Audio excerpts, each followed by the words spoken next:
let's discuss a few more helpful tips before your baby's appointment. I recommend parents pack the night before.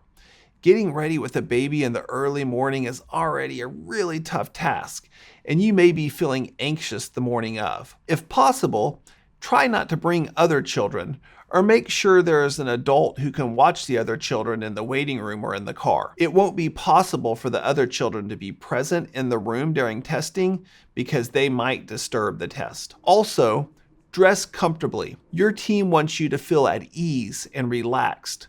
So wear whatever makes you feel comfortable. A baby can detect when a parent is stressed out, and it is likely that the baby will become stressed too. We want your baby to be restful and calm, so it's best to provide a calming environment before and during the test.